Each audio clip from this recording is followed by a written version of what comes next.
नमस्कार, मैं हूं अनुराधा प्रसाद। पिछली रामनवमी तो लॉकडाउन में गुजरी, लेकिन दशहरे के लिए ताले खुल चुके हैं। हालांकि कोरोना के राक्षस का संहार होना अभी बाकी है। उम्मीद है अगली रामनवमी तक सब कुछ सामान्य हो जाएगा। इस बार दशहरे से दिवाली तक का समय देश की राजनीति के लिए बेहद अहम है।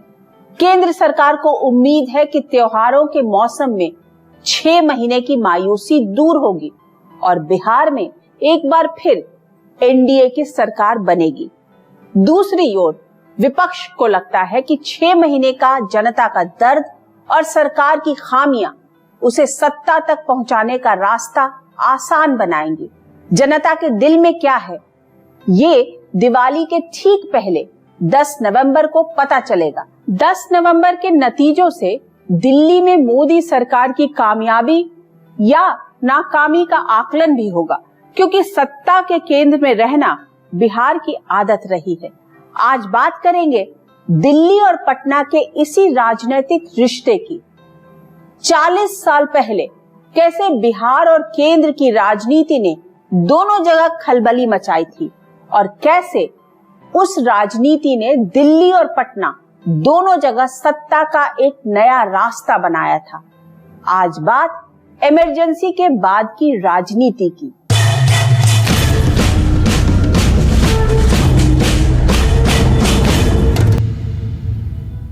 इमरजेंसी के बाद चुनाव में कांग्रेस का सूपड़ा साफ हो गया। पार्टी के भीतर इंदिरा गांधी के कामकाज के तौर तरीकों पर भी सवाल उठने लगे थे।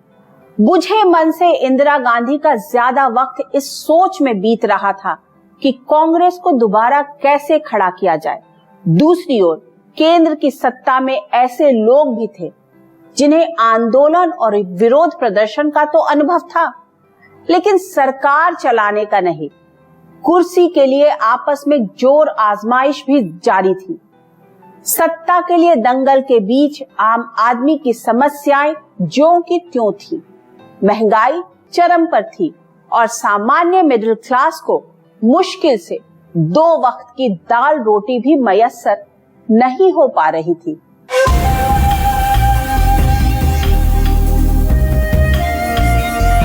केंद्र में पहली गैर कांग्रेसी सरकार बनी। प्रधानमंत्री की कुर्सी पर बैठे मोरारजी देसाई। ईश्वर की शपथ लेता हूं कि जो विषय संघ के मंत्री के रूप में जो विषय संघ। आंदोलन से निकले नेताओं के बीच खटपट कुछ महीनों बाद ही सार्वजनिक मंच पर सामने आने लगी। दिल्ली से 1000 किलोमीटर दूर पटना की राजनीति में भी नया प्रयोग जारी था। पटना के गांधी मैदान से जयप्रकाश नारायण ने बिहार के लोगों को संपूर्ण क्रांति का जो सपना दिखाया था, वो दूर दूर तक पूरा होता नहीं दिख रहा था। महंगाई के बोझ तले सामान्य आदमी कराह रहा था, तो प्याज की लगातार बढ़ती कीमतें भी लोगों को खून के आंसू रुला रही थी। जनता पार्टी की सरकार ने भी महंगाई पर कम काम किया और समाजवाद के नारों में ज़्यादा उलझी रही। गरीबों और गरीबी दूर करने में अपनी ऊर्जा लगाते रही, लेकिन कोई ऐसी इकोनॉमिक पॉलिसी नहीं बना पाई जिससे महंगाई पर नियंत्रण किया जा सके। स्वाभाविक है कि महंगाई तो बढ़ ही रही थी और इसकी गति तेज हो गई। इसीलिए कहा जाता है, हालांकि जो उस समय के जो विपक्ष के लोग थे वो इसको स्वीकार नहीं करते हैं। दलितों पर अत्याचार के मामले भी एकाएक बढ़ गए। चुनावों में बुरी तरह हार चुकी कांग्रेस की समझ में ये नहीं आ रहा था कि सियासी जमीन दुरुस्त करने के लिए शुरुआत कैसे की जाए। इस बीच कांग्रेस को अपने वोट को एकजुट करने की बड़ी संभावना बिहार के जमीन से दिखी। कांग्रेस पार्टी हार गई थी, लेकिन उसका दलित वोट जो है संपूर्ण ट्रांसफर नहीं हुआ था जैसे आज हो चुका है। और माइनॉरिटी और शेड्यूल कास्ट के लोगों में वोट देने के बाद भी एक अजीब किस्म की असुरक्षा जनता पार्टी को लेकर के रहती थी। उसी बीच में एक मैसेकर होता है बेलछी में, जिसमें दलितों का नृशंस हत्याकांड होता है।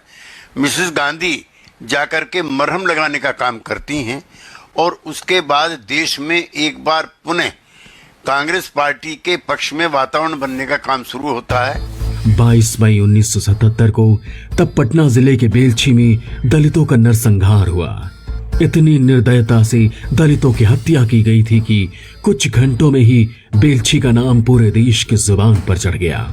इंदिरा गांधी को लगा कि सत्ता सुख दोबारा पाने के लिए उन्हें जमीन पर उतरना ही होगा। इंदिरा गांधी किसी परिवार में जाएंगी तो उस पूरे समाज को, उस पूरे मैसेज को, गरीबों को, पिछड़ों को, दलितों को, जो कांग्रेस का कभी आधार हुआ करता था, उस आधार को एक बड़ा संदेश गया कि भाई जैसे दुख में कोई आपके साथ खड़ा हो तो आप उसको कभी नहीं भूलते हैं। तो निश्चित रूप से बेलछी यात्रा इंदिरा गांधी की कांग्रेस की जड़ जमाने में या उनके प्रति एक सकारात्मक संदेश देने में सफल रही, लेकिन कोई एकमात्र वो फैक्टर नहीं था कि कांग्रेस की वापसी हो जाए। बेलछी नरसंहार के करीब 2.5 महीने बाद इंदिरा गांधी सड़क के रास्ते बेलछी की ओर रवाना हुई, लेकिन गांव के करीब 5 किलोमीटर पहले ही सड़क खत्म हो गई। मौसम बारिश का था, पानी और घास के बीच रास्ता भी नहीं दिख रहा था। इंदिरा गांधी बेलछी जाने का अटल इरादा बना चुकी थी। ऐसे में वो हाथी पर सवार होकर बेलछी गांव तक पहुंची, दलितों का दुख दर्द जानने के लिए। सत्ता से बेदखल इंदिरा गांधी बेलछी गांव में सिर्फ कुछ मिनट ही ठहरी। चंद मिनटों में बेलछी के पीड़ित परिवारों का दर्द कितना समझ पाए, इसे लेकर राजनीतिक पंडितों का अपना अपना आकलन है। लेकिन अगली सुबह हिंदुस्तान के कोने कोने में मिसेस गांधी की हाथी पर सवार तस्वीरें दिखने लगी। इंदिरा के दलित प्रेम की चर्चा हर जगह होने लगी। जुलाई के महीने में बेलछी में हुआ दलितों का नरसंहार सुर्खियों में आया था। बिहार में विधानसभा चुनाव के नतीजे जून में ही आ गए थे और कांग्रेस को हार का सामना करना पड़ा था। कि मैं विधि द्वारा स्थापित भारत के संविधान के प्रति सच्ची श्रद्धा और निष्ठा रखूंगा। संसोपा ने बांधी गांठ, पिछड़ा पावे 100 में 60 के नारे में समाया डॉक्टर लोहिया का दर्शन। सत्ता में आने के बाद कर्पूरी ठाकुर के शासन प्रशासन की दिशा तय कर रहा था। कर्पूरी न लोहिया का नारा भूले थे, न उनका सपना, और न ही दलित पिछड़े वर्ग के लोगों को। उनकी सरकार ने नौकरियों में पिछड़ी जाति के लोगों को आरक्षण देने का फैसला किया। ब्राह्मण, भूमिहार, राजपूत, कायस्थ, इनको छोड़ के बकिए सब रिजर्वेशन के लिए इंटाइटल्ड हो गए। और उसमें कर्पूरी ठाकुर ने फॉर्मूला बनाया कि उसमें भी जो बैकवर्ड जातियां हो गई सारे, उसमें कुछ जैसे यादव हैं, कुर्मी हैं, कोयरी हैं, ये कुछ ज्यादा एडवांस थे, इसलिए उनका रिजर्वेशन का फॉर्मूला एक था। और उसके बाद जो ईबीसी है, एक्सट्रीमली बैकवर्ड, उनका अलग था, और वही फॉर्मूला चलता रहा। कर्पूरी ठाकुर ने बंद दराजों से मुंगेरी लाल कमीशन की रिपोर्ट खोज निकाली। ये रिपोर्ट कुछ साल पहले ही सूबे की कांग्रेस सरकार को पेश की गई थी, लेकिन तब कांग्रेस सरकार ने इसे लागू नहीं किया। कर्पूरी सरकार ने मुंगेरी लाल आयोग की रिपोर्ट को मामूली संशोधन के साथ मान लिया, जिससे पिछड़ों के लिए सरकारी नौकरी में आरक्षण का रास्ता साफ हो गया। उन्होंने 1978 में बिहार में आरक्षण का फार्मूला लागू किया और उसमें उन्होंने होशियारी के साथ पिछड़ी जाति को भी 2 हिस्सों में बांटा, एनेक्सर 1, एनेक्सर 2। मजबूत पिछड़ी जातियां और कमजोर पिछड़ी जातियां। उन्होंने महिलाओं के लिए भी उसमें रिजर्वेशन की प्रावधान किया और ऊंची जाति के लोगों के लिए भी रिजर्वेशन का प्रावधान किया। भारतीय राजनीति में इसे कर्पूरी ठाकुर फॉर्मूले के रूप में माना और जाना जाता है। मुंगेरी लाल आयोग ने पिछड़ों के लिए 26% आरक्षण देने की सिफारिश की थी, जिसकी 3 कैटेगरी तय हुई। अति पिछड़ा जातियों को 12%, थोड़ी बेहतर स्थिति वाली पिछड़ी जातियों को 8%, किसी भी जाति की महिला को 3 और आर्थिक रूप से पिछड़े गरीबों को भी 3% आरक्षण देने का फैसला किया गया। कर्पूरी सरकार के इस ऐलान के कुछ दिनों के भीतर पूरा बिहार अगड़ा और पिछड़ा में बट गया। बिहारी समाज में दरार साफ साफ नजर आने लगी। जो मुंगेरी लाल कमेटी का रिपोर्ट जो इन्होंने तुरंत उसको जो लागू कर दिया कर्पूरी ठाकुर जी ने, ये लोगों को रास नहीं आया, इसलिए कि अभी पहले तो इसी बात से लोग कंप्रोमाइज नहीं कर पाए थे कि वो कर्पूरी ठाकुर को उन्हें सत्ता देनी पड़ी थी, और इसी बीच में ये घटना भी घट गई जिसमें कर्पूरी ठाकुर जी ने मुंगेरी लाल कमीशन के रिपोर्ट को अपने ढंग से उसे लागू किया, जिसमें बैकवर्ड खेमे को भी दो भागों में बांटा, अपर और लोअर। बिहार में आरक्षण विरोधी और आरक्षण समर्थक लहर चलने लगी, जिसमें सरकारी बसें सुहा हो रही थी। हालात इतने बिगड़ गए कि जनता सरकार में ऊंची जातियों के मंत्री और विधायकों ने मुख्यमंत्री से आरक्षण के जिन्न को बोतल में बंद करने के लिए दबाव बनाना शुरू कर दिया। लेकिन कर्पूरी ठाकुर किसी भी कीमत पर पीछे हटने को तैयार नहीं थे।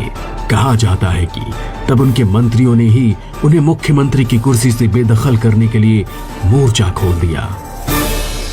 कर्पूरी ठाकुर ने बिहार में 27% आरक्षण देने का जो फैसला किया, उससे भविष्य की राजनीति तय हो गई। एक तरह से उन्होंने गरीबों, दलितों, पिछड़ों और जो पिछड़े समाज की राजनीति का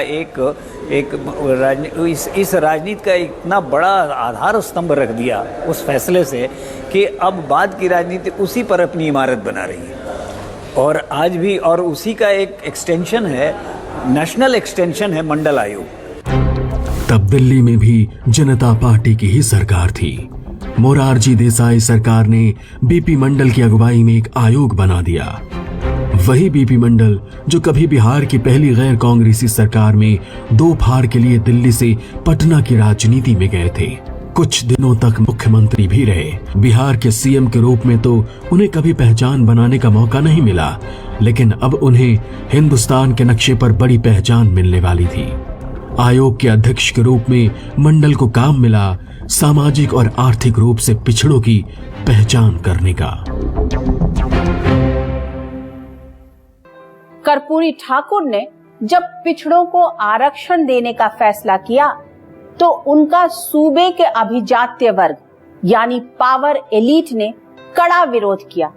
इसमें उनकी सरकार के कुछ अगड़ी जातियों के मंत्री भी थे जो उनकी नीतियों के खिलाफ थे। लेकिन कर्पूरी ठाकुर की समाजवादी राजनीति सामाजिक न्याय के एजेंडे को आगे बढ़ाने में लगी थी। वो सिस्टम से भ्रष्टाचार खत्म करना चाहते थे। बैकडोर से पहले अस्थायी बहाली, बाद में नियमित करने वाले खेल को खत्म करना चाहते थे। जनता पार्टी के अंदर ही कर्पूरी ठाकुर का विरोध चलता रहा और अप्रैल 1979 में उनकी सरकार गिर गई।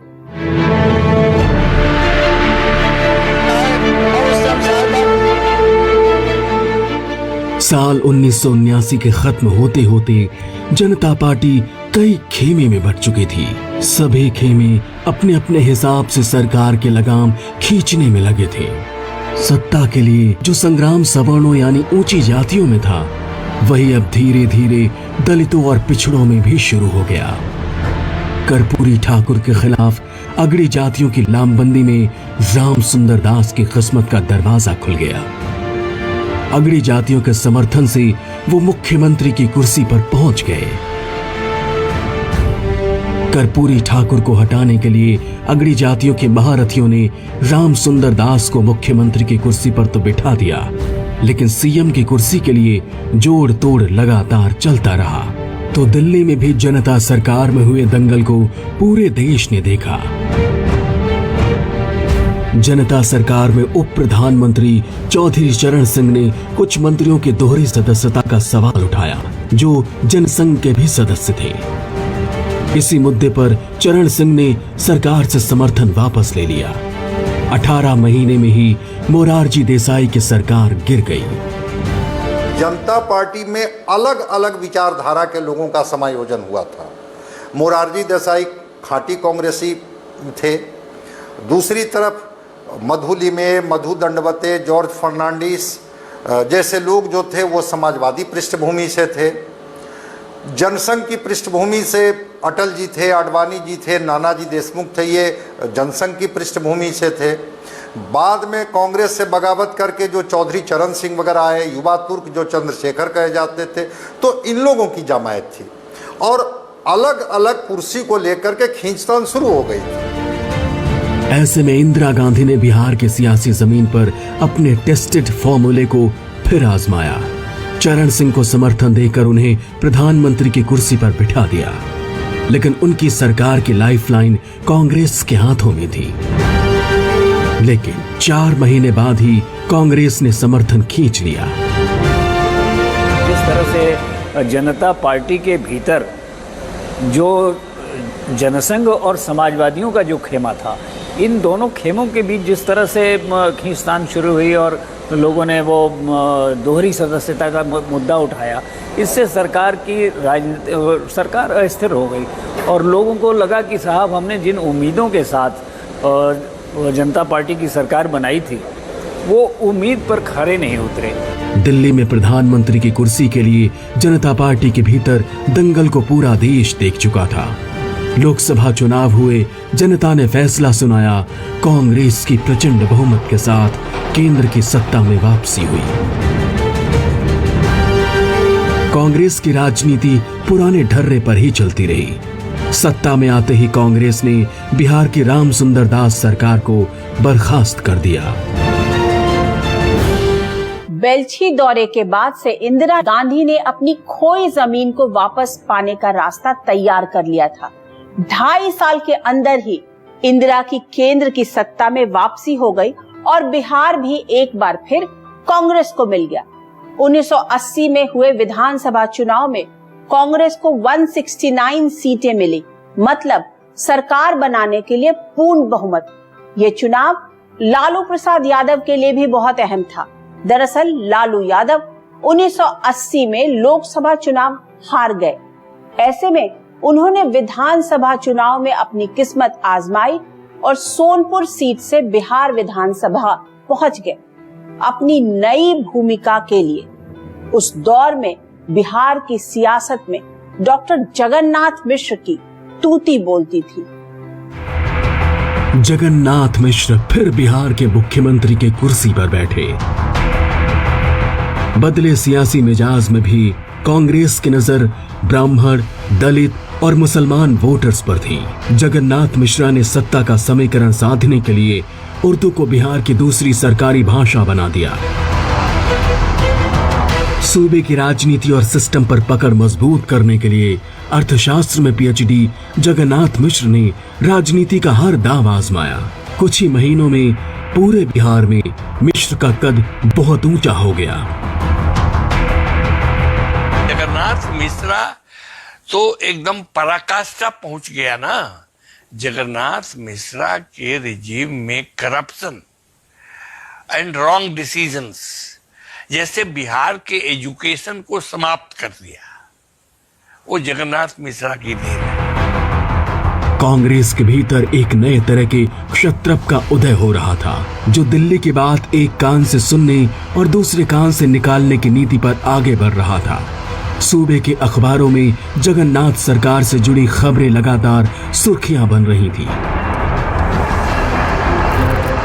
ऐसे में जगन्नाथ मिश्र सरकार ने प्रेस की आजादी पर लगाम लगाने का मन बना लिया। देश भर में प्रेस का आंदोलन चला। मैं जहाँ कहीं भी जाता था, प्रेस वाले आते थे, हमको घेराव कर देते थे, बैठाते थे।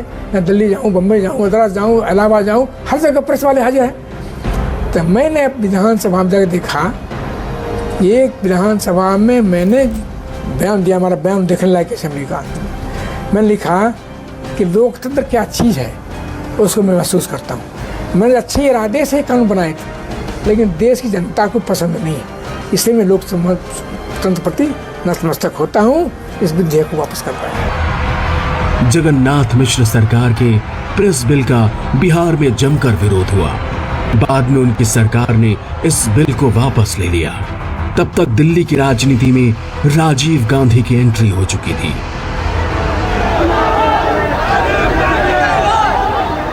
मिश्र के तौर तरीकों पर आला कमान की पैनी नजर थी। उनके विरोधियों ने पहले से ही ऑपरेशन जगन्नाथ चला रखा था। असर ये हुआ कि कांग्रेस शासित सरकार और संगठन में शुद्धिकरण के नाम पर राजीव गांधी ने भ्रष्टाचार के 3 आरोपी मुख्यमंत्रियों का इस्तीफा ले लिया। उनमें से एक जगन्नाथ मिश्र भी थे। तब अर्बन बैंक घोटाला सुर्खियों में था। और यूं भी जगन्नाथ मिश्रा जी एक भ्रष्ट मुख्यमंत्री के रूप में माने और जाने जाते रहे। उनके कार्यकाल में कितने स्कैंडल हुए, उनके कार्यकाल में भ्रष्टाचार के कितने मुकदमे दर्ज हुए, और वो खुद भी भ्रष्टाचार की राजनीति के केंद्र बिंदु थे।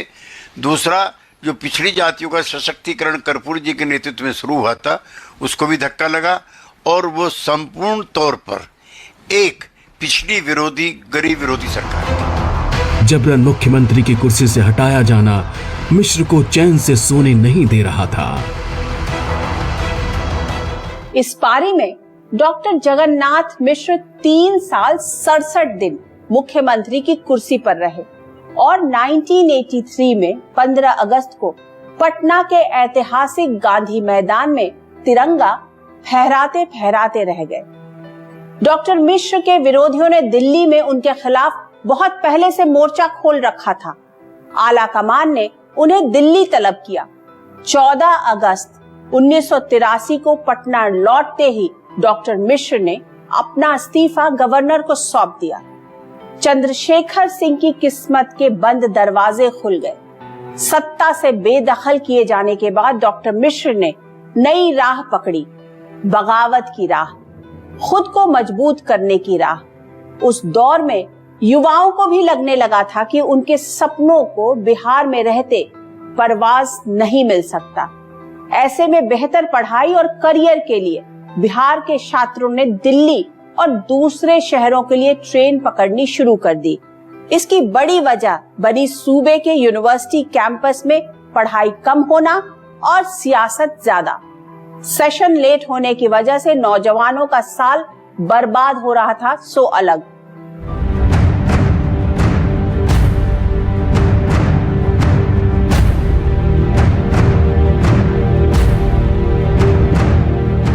कल तक पटना के जिन कॉलेजेस से आईएएस, आईपीएस, प्रोफेसर, पत्रकार, साहित्यकार निकल रहे थे, वहां से अब नेताओं की नई पीढ़ी निकल रही थी। यूनिवर्सिटी कैंपस में खादी के कपड़ों में छात्र नया आसमान तलाशने लगे। पढ़ाई का माहौल धीरे धीरे कम और नेतागिरी का ज्यादा बनने लगा। विश्वविद्यालयों में परीक्षाएं समय से नहीं हो पा रही थीं। ऐसे में ज्यादातर बिहार के पावर एलीट ने माहौल भांपते हुए अपने बच्चों को दिल्ली की ट्रेन पर बिठाना शुरू कर दिया। बिहार से ब्रेन ड्रेन यानी प्रतिभा पलायन का दौर शुरू हो गया।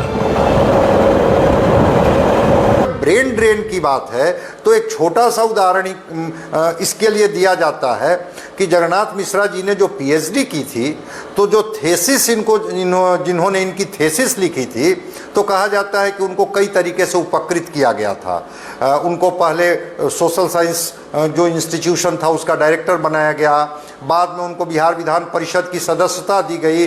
तो जो बिहार के जो अच्छे ब्रेन थे, बिहार का जो इंटेलेक्चुअल था, वो लगा कि अगर हम उपकृत करने में सत्ता को या सत्ता में जो लोग हैं उनको कामयाब नहीं होंगे, तो चलो हम दूसरी जगह का रास्ता पकड़ते हैं। तो इसी को ब्रेन ड्रेन कहा जाता है कि जो कई इंटेलेक्चुअल्स थे वो दूसरी तरफ, दूसरे राज्य में चले गए, दिल्ली चले गए, कहीं और शिफ्ट कर गए। धीरे धीरे पटना से दिल्ली आने वाली ज्यादातर ट्रेनों में बिहार के छात्र आने लगे।